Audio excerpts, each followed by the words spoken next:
Bonjour, bienvenue dans votre cours de MQ. Mon nom est Benoît Lafont et aujourd'hui en MQ, nous allons étudier les variables ainsi que les types de variables, les échelles de mesure. Aussi, nous allons voir les tableaux et les graphiques pour les variables quantitatives discrètes. Donc, grosso modo, ça va être les pages 17 à 34. Puis, les exercices, eux, seront à faire en classe lors du prochain cours. Donc, la page 17 concerne la conception d'un questionnaire et plus précisément les questions, dans le fond, qu'on va y retrouver dans les questionnaires. C'est pas un sujet qui va nous importer ici dans le cours de MQ. Donc, je vous laisse regarder ça à temps perdu. Donc, c'est un sujet que vous allez voir plus en IPMSH. Donc, les variables statistiques et les données. Donc, qu'est-ce qu'une variable statistique? En fait, c'est une caractéristique. On va noter la variable par la lettre X, puis ça ne doit pas être énoncé sous forme de question. Donc, par exemple, l'âge d'une personne, d'un étudiant, c'est une variable. Le nombre de bières consommées en une soirée, c'est aussi une variable. Donc, vous pouvez voir que les variables qu'on peut étudier nous entourent, puis il en existe vraiment une très grande variété, tout dépendant du sujet qui nous intéresse. Donc, si je prends l'exemple d'un automobile, qu'est-ce qui pourrait constituer une variable? Donc, on a par exemple l'année de conception de l'automobile. On a la marque qui peut faire office de variable, le modèle, puis le nombre de kilomètres. Le kilométrage qu'on appelle en bon français. On a la couleur de la voiture. On a l'espace disponible dans l'habitacle. Donc, il existe vraiment une panoplie de variables qu'on peut étudier à travers différents sujets. Donc, les variables, on va les subdiviser en trois catégories. Donc, une première subdivision qualitative, quantitative. Donc, les mots viennent de quantité et qualité. Donc, quantité va faire référence à des chiffres. Qualité, ben, ça va être des mots. On va subdiviser la variable quantitative en deux catégories, la variable discrète et la variable continue. Donc, quantitative discrète, quantitative continue. La discrète, dans le fond, c'est pour les nombres qui sont entiers. Donc, 1, 2, 3, 4, 5. Pour les variables continues, eux, ce sont des nombres à virgule. Donc, des nombres qui peuvent se subdiviser encore plus petits que des entiers.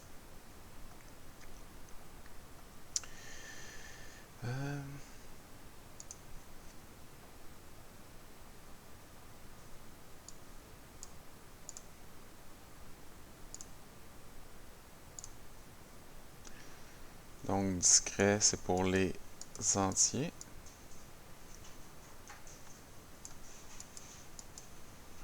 Ici, c'est pour les nombres à virgule.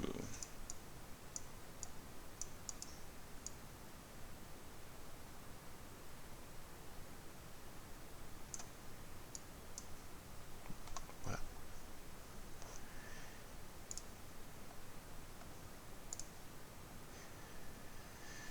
Donc, quelques petites définitions ici qu'on a à la page suivante. Donc, on commence avec données. Donc, une donnée, en fait, c'est une réponse qu'on a obtenue. Ça pourrait être une couleur de voiture pour une voiture donnée. La série statistique, c'est l'ensemble des données. Donc, supposons que je regarde les voitures dans un stationnement, puis que j'analyse la couleur des voitures. Ben, ma série statistique, ça pourrait être jaune, rouge, jaune, bleu, noir, blanc, blanc, et ainsi de suite. Donc, c'est la liste des données de façon très exhaustive. C'est très long, ben, tout dépendant du nombre de données qu'on a. Ça peut être très long, une série statistique. Pas très pratique, d'ailleurs. Bon, une variable qualitative, c'est défini par des mots, j'en ai déjà parlé. Variable quantitative par des nombres.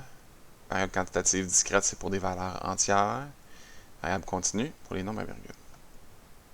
Donc, on a des exemples. On nous demande de classer ici les variables. Donc, ici, on a le nombre de fois qu'un étudiant du cégep envoie des messages textes pendant un cours de méthode quantitative. Donc, ici, on peut compter le nombre de messages textes. Donc, c'est vraiment un nombre entier. Donc, ça va être une variable quantitative discrète. Le degré de difficulté d'un texte, donc on l'a ici très difficile, difficile, moyen, facile, etc. Donc ce sont des mots, donc c'est qualitatif. La province de résidence, Québec, Ontario, Manitoba, qualitatif. Le temps consacré à la préparation d'un examen. Ici, on pourrait compter le nombre d'heures, le nombre de minutes. Bon, le temps est un peu vague ici. On pourrait compter le nombre de secondes. Donc, on reprend. Ici, je parlais du temps consacré à la préparation d'un examen. On peut diviser ça en aussi petit qu'on le souhaite, en microsecondes. Donc, au niveau théorique, le temps, c'est une variable qui est continue.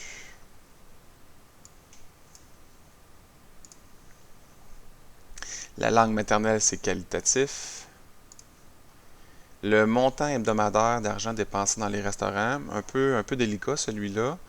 Il y a deux façons de le voir. Comme vous et moi, si on parle du montant d'argent, je pourrais aller en nombre de sous dépensés dans les restaurants. Ça serait un nombre entier à ce moment-là. Par contre, les banques, elles, en fait, souvent vont aller chercher des fractions de sous. Donc, ça devient à ce moment-là continu. Puis aussi, de façon plus simple, là, on peut dire qu'il y a une virgule dans le nombre du fait que, bon, je sais pas, moi j'ai dépensé 34 et 44 au restaurant. Ben, il y a le virgule 44. Là. Donc ici, on va accepter les deux réponses, c'est-à-dire variable continue. Oups, je suis pas à la bonne place. Donc variable continue et variable quantitative discrète.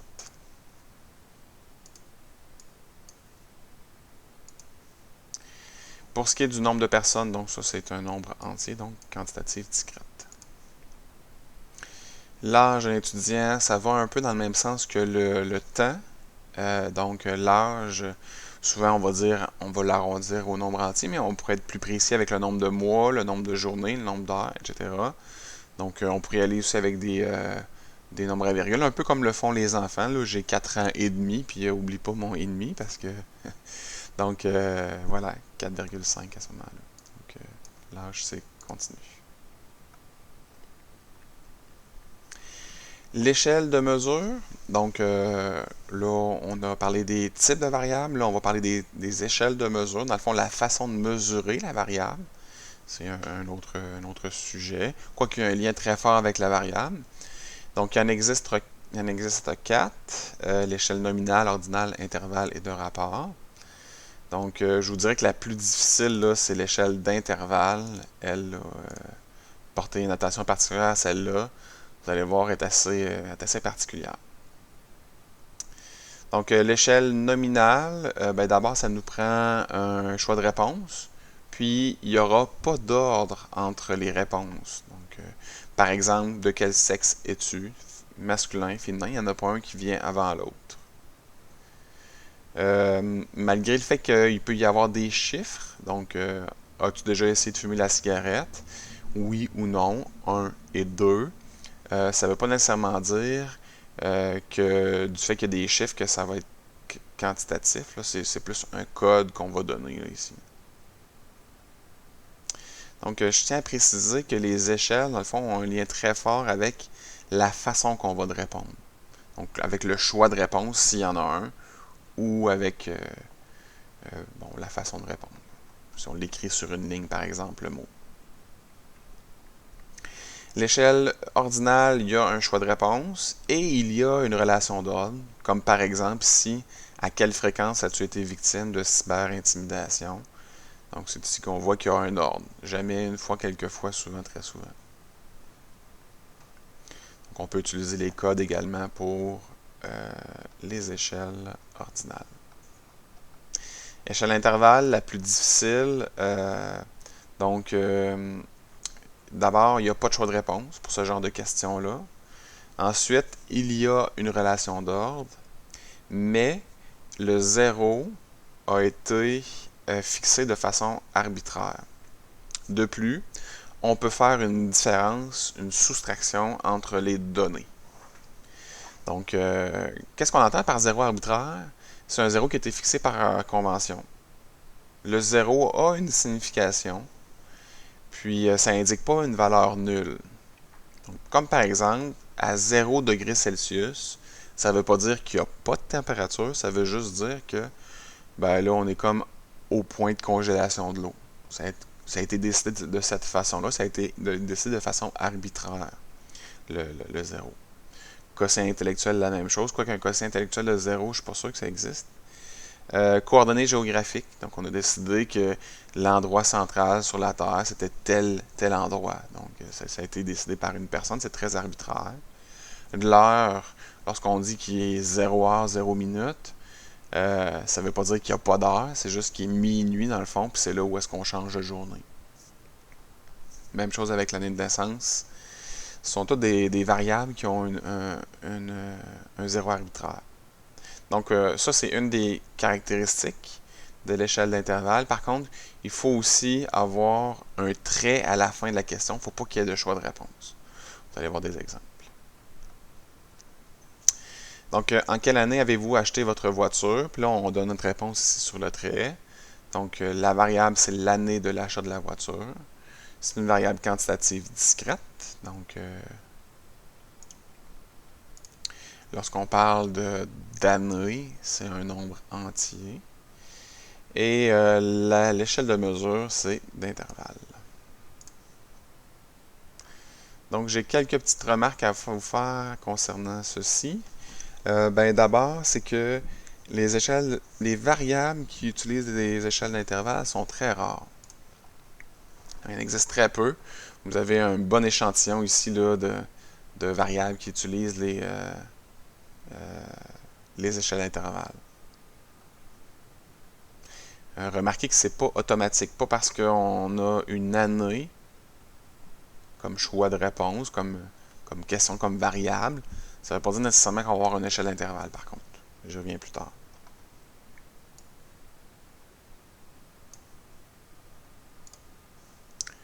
Donc, deuxième remarque, c'est que on peut dire que j'ai acheté ma voiture 2 ans avant une autre personne. Donc, on fait une différence entre les données. Par contre, on ne pourra pas diviser les données. Puis ça, c'est ce qui va faire la différence entre l'échelle d'intervalle et l'échelle de rapport. Donc, je ne peux pas dire que j'ai acheté une voiture 2 fois plus tôt qu'une autre personne. Vous voyez, j'ai essayé de diviser pour essayer d'obtenir 2 fois plus tôt, mais non, ça ne fonctionne pas. Donc, de toute façon, on va essayer de diviser, par exemple, 2015 avec 2017, ça ne nous donnera pas un rapport qui va être intéressant à étudier. À l'inverse, l'échelle de rapport, si on a une échelle de rapport, dans le fond, on va pouvoir diviser les nombres. Donc, il y a une relation d'ordre, il n'y a pas de choix de réponse, comme l'échelle d'intervalle. Puis c'est un zéro absolu. Ça veut dire que si c'est 0, ça veut dire qu'il n'y en a pas. Donc, depuis combien d'années avez-vous acheté votre voiture? On répond sur le trait ici. Donc, le nombre d'années, c'est continu, un peu comme le temps. L'échelle de mesure, elle, ça sera de rapport. Donc, il existe vraiment beaucoup de variables qui utilisent les échelles de rapport. Puis, avec les échelles de rapport, on peut diviser les valeurs. On peut les soustraire également. Donc, j'ai eu mon auto 3 ans avant cette personne. Je peux dire aussi que j'ai mon auto depuis 2 fois plus longtemps que l'autre personne. Donc, si l'autre personne a son auto depuis 4 ans, puis moi j'ai mon auto depuis 8 ans, ben, ça fait 2 fois plus longtemps que je l'ai. J'ai fait 8 divisé par 4 pour obtenir le 2. Un petit résumé ici. Un arbre de décision qui peut vous servir pour décider si quel genre d'échelle de mesure vous avez. Donc, ça peut être pratique. Quoique vous n'y aurez pas accès nécessairement à l'examen à cet arbre-là, mais pour commencer, ça peut vous aider. Donc, on va déterminer les échelles de mesure pour les questions suivantes. À quelle température chauffez-vous l'eau de votre piscine? Température, on l'a vu tantôt, c'est potentiellement une échelle d'intervalle. On a des degrés Fahrenheit, il n'y a pas de choix de réponse. Donc, si on fait l'arbre de décision, donc, est-ce qu'il y a un choix de réponse? La réponse c'est non. On écrit notre réponse ici. Est-ce que le 0 indique la valeur nulle? Donc, non. 0 degré Fahrenheit, c'est encore une fois le point de congélation de l'eau. Si je ne me trompe pas. Donc, à ce moment-là, ça va être échelle d'intervalle. Donc, quel animal de compagnie préférez-vous? Chien, chat, hamster, lapin ou mini dragon rose? Donc, ici, on va venir cocher notre réponse. Donc, on a un choix de réponse. Puis, il n'y a pas d'ordre entre les... Quoique un chat, c'est tellement cute. Non, non, c'est pas vrai. Il n'y a pas d'ordre entre les différents animaux qui sont présentés ici. Donc, c'est nominal. En quelle année votre maison a-t-elle été construite? Donc, on parle de l'année. C'est potentiellement intervalle ici, tout comme l'année d'achat de votre voiture. Donc, comme il n'y a pas de choix de réponse, ça va être d'intervalle. On va avoir tantôt un exemple où est-ce que c'est une année, la variable, mais ce ne sera pas une échelle intervalle. On va le voir. Quel est le montant dépensé en achat au cours des 3 derniers jours? Donc, 0 à 5, 6 à 10, 11 et plus.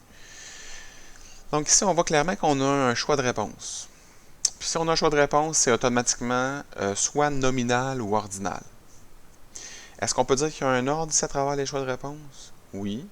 On peut dire que ce choix-là est plus élevé que celui-là et que celui-là. Donc, nécessairement, ça va être ordinal ici. Donc, soyez prudents, même si le montant dépensé, si on avait demandé d'écrire le montant sur une ligne, on aurait pu à ce moment-là faire des divisions, des soustractions. Ça nous aurait donné un rapport. Ici, le fait qu'on a un choix de réponse, c'est ordinal. Ici, on a deux questions très semblables, mais qui amènent des échelles différentes. Donc, la question en soi, elle est identique. Par contre, l'échelle, elle va être différente. Donc, ici, on va avoir une échelle ordinale. Et ici, on va avoir une échelle de rapport. Donc, il faut faire bien attention. Un autre aspect qui fait en sorte que l'échelle d'intervalle est vraiment un peu embêtante, c'est qu'ici, on a des intervalles, mais ce n'est pas une échelle d'intervalle. Donc, il faut faire attention, c'est pas le même sens qu'on souhaitait donner ici à l'échelle d'intervalle.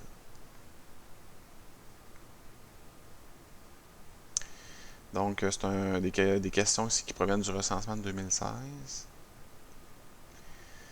Donc, cette personne vit-elle avec un partenaire en union libre? Il va falloir identifier la variable, donner son type et l'échelle de mesure également. Donc, c'est le fait de vivre en union libre avec un partenaire ou non.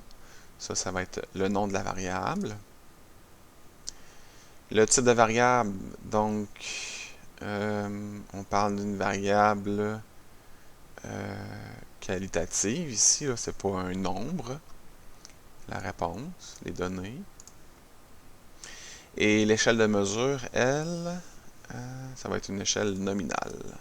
Il y a pas, on a un choix de réponse, mais il n'y a pas d'ordre à travers les réponses. Combien de personnes vivent habituellement à cette adresse? Donc, ici, c'est le nombre de personnes. On va écrire la réponse sur une ligne ici. Donc, c'est une variable quantitative, un nombre, bien entendu. Et c'est continu puisque ce sont des nombres entiers. On ne dira pas 2,5 personnes. Donc, c'est 2 ou 3 personnes qui vivent à cette adresse. L'échelle de rapport. Donc, si on dit qu'il y a 0 personnes, si on s'intéresse aux 0, qui vivent à cette adresse, bien, ça veut dire qu'il n'y en a pas. Donc, c'est pas un 0 arbitraire. Il signifie qu'il n'y a rien. Quand ce logement a-t-il été construit? Donc, la variable, ça va être l'année de construction. C'est une variable quantitative discrète, lorsqu'on parle de l'année de construction. Puis, comme on a un choix de réponse, on va avoir le choix entre nominal et ordinal. Puis, on voit clairement ici qu'il y a un ordre. Donc, c'est ordinal. Donc, c'est là où est-ce que ça peut être un peu embêtant. L'année peut engendrer une échelle d'intervalle, mais pas tout le temps. On voit un exemple ici. À quelle heure cette personne quittait-elle habituellement la maison pour se rendre au travail? Ah, ici, il y a peut-être un petit manquement. Là. Il devrait y avoir une ligne ici. Là. Je vais vous la faire là, à la main. Pour laisser un espace pour que la personne réponde.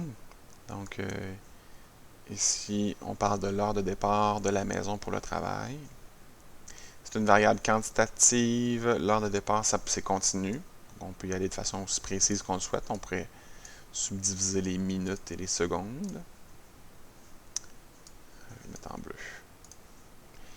Et l'échelle de mesure, ici c'est d'intervalle. Donc pour la suite, je vais passer un peu plus vite. Là. Donc, quelques difficultés à apprendre à retenir l'information. Ici, ce sont le fait d'avoir de la difficulté à apprendre, retenir ou à se concentrer. C'est une variable qualitative. Échelle ordinale.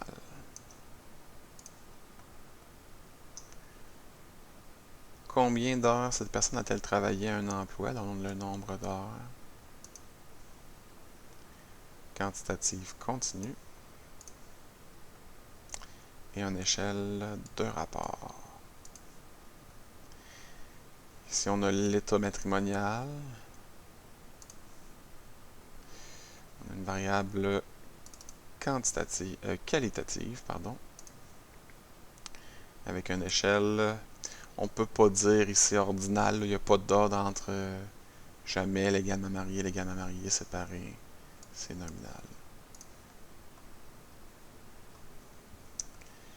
Ça nous amène maintenant à la variable quantitative discrète. Dans le fond, pour la suite de la partie 1, on va mettre de côté la variable qualitative et on va se concentrer sur la variable quantitative discrète.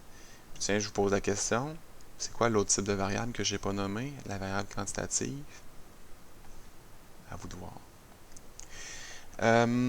Donc, variable quantitative discrète. Donc, on va regarder un peu comment présenter la variable quantitative discrète sous forme de tableau. Et à ce moment-ci, on est vraiment dans l'étape 6 de la démarche scientifique. Là, si vous vous souvenez, là, les 7 étapes de la démarche scientifique. En 6, on avait organisé les données. Donc, ici, au lieu d'avoir, tantôt je vous parlais des autos dans le stationnement et de leurs couleurs, là, toutes les couleurs placées une à côté des autres. Puis là, c'est pas très pratique, ça, cette série statistique-là. Donc, on va présenter les données sous forme de tableau pour que ce soit plus facile. Donc, un mot très important ici, le mot répartition, qu'on va utiliser à travers tous nos tableaux. On va le réutiliser également pour nos graphiques. C'est un mot que vous devriez retrouver dans votre résumé pour les habiletés méthodologiques intellectuelles, dans le fond, que vous allez me remettre à la fin de la partie 1. Donc, répartition de qui, de ou des qui. Donc ici, ça va être vraiment notre échantillon, nos unités statistiques qu'on va retrouver en fonction de ou selon. Moi, c'est selon que je vais utiliser.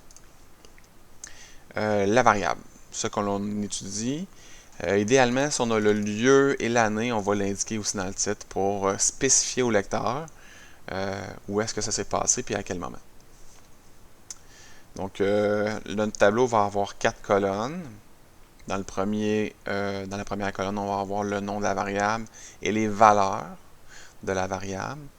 Donc, si je reprends mon exemple d'auto, de couleur d'auto, on aurait en haut notre titre, ça serait couleur.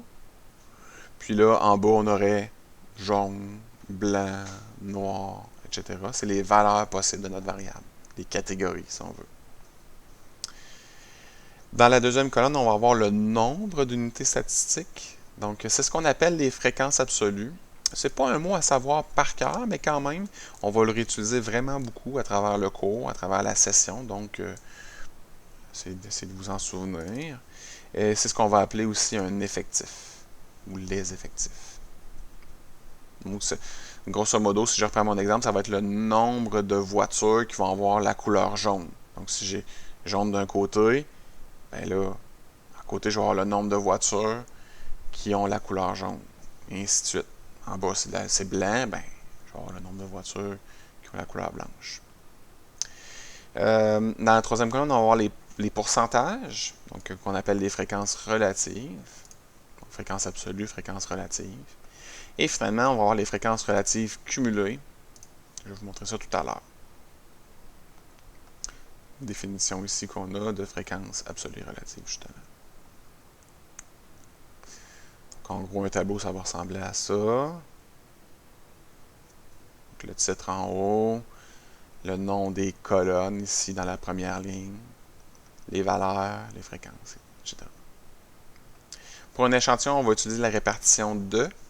Puis pour une population, on va utiliser la répartition d.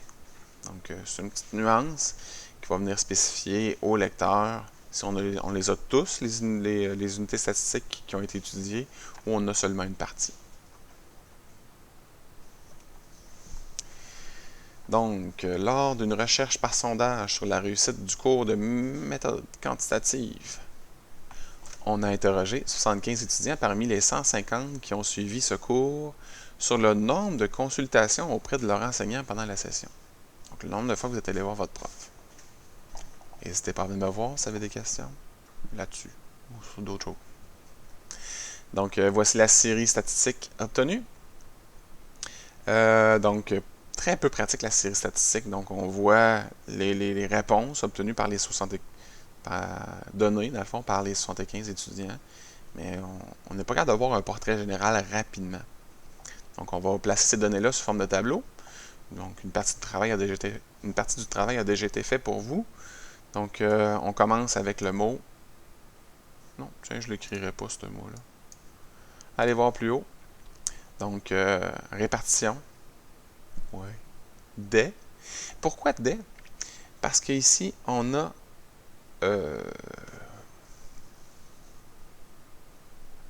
c'est 2 qui va là. Pourquoi 2? En fait, c'est parce qu'on a un échantillon. Donc, on a un échantillon, c'est de 75 étudiants. Si on avait écrit des, c'est comme si on les avait tous.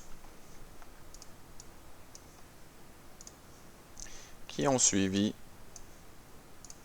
le cours de méthode quantitative.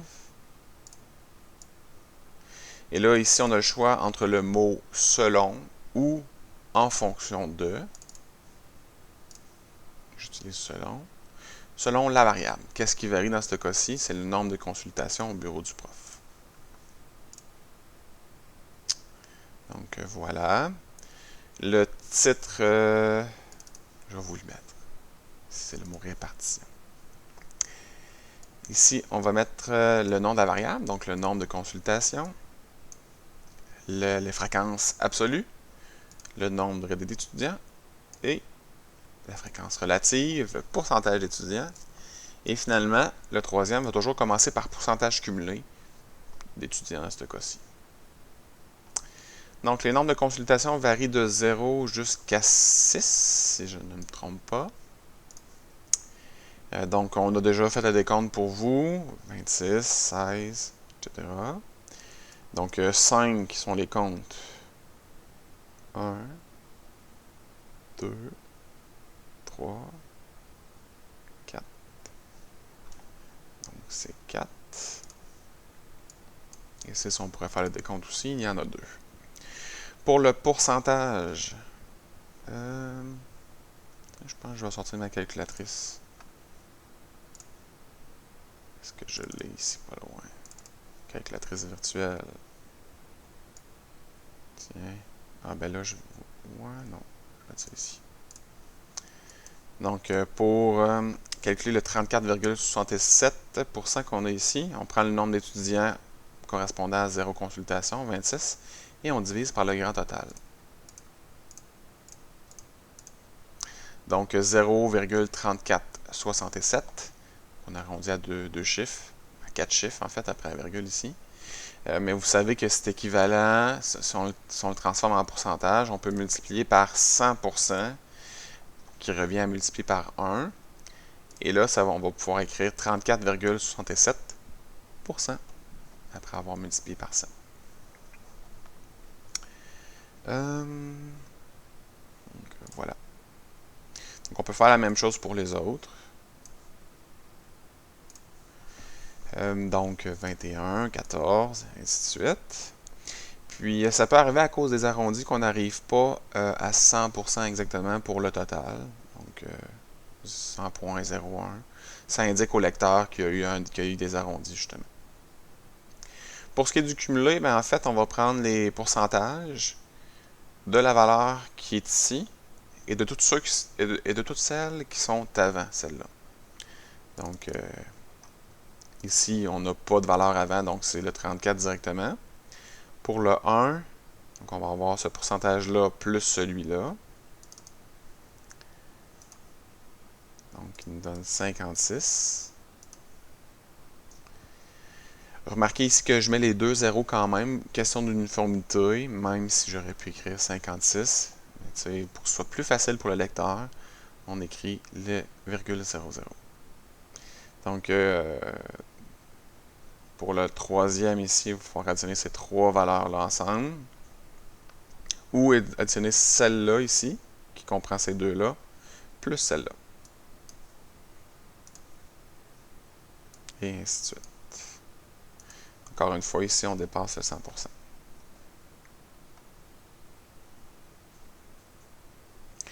Donc, on peut analyser nos données. Donc, on peut dire qu'il y a un peu plus du tiers. En fait, c'est 34,67 des étudiants qui ont suivi le cours de méthode quantitative de l'échantillon qui n'ont pas consulté leur enseignant. Jamais. Il y en a très peu qui l'ont consulté 2 fois. C'est 2,67%. Puis finalement, il y a 81,34, ça on le retrouve ici dans le tableau. Eux, ils ont consulté 3 fois ou moins. Donc une autre façon de l'écrire, c'est au plus 3 fois. Une formulation, le au plus va revenir vraiment beaucoup à travers nos interprétations. Pas juste ici, mais vous allez voir dans d'autres situations, entre autres pour la médiane. Donc, à retenir ce au plus là. Un beau mauve. Qui va avec mon petit dragon miniature rose. Donc, il nous reste maintenant les graphiques. On a presque terminé. On nomme dans le fond le graphique de la variable discrète, un diagramme à bâton. Le titre, ça va être le même que le tableau. Sur l'axe horizontal, on va mettre la variable, les valeurs de la variable, avec le titre de la colonne numéro 1. On a le tableau ici, le graphique ici qui est déjà fait, donc le nombre de consultations. Puis l'axe vertical, ça va être la fréquence absolue. Ça peut être aussi la fréquence relative. Ici, j'ai utilisé la fréquence relative. Donc voilà. Remarquez ici la largeur des bandes, des rectangles. C'est vraiment un trait très fin. Puis dans le fond, ça c'est pour venir signifier que c'est une variable discrète. C'est que le 0 et le 1, il y a un espace entre les deux. C'est vraiment bien défini. Vous allez voir avec la variable quantitative continue, elle, qu'on va voir à la partie 2 seulement, vous allez voir qu'il y a une grosse différence en termes d'espace. Donc, voilà, ça fait le tour des pages que je voulais voir avec vous. On va se retrouver pour le bloc 3 très prochainement avec les mesures de tendance centrale. En attendant, portez-vous bien.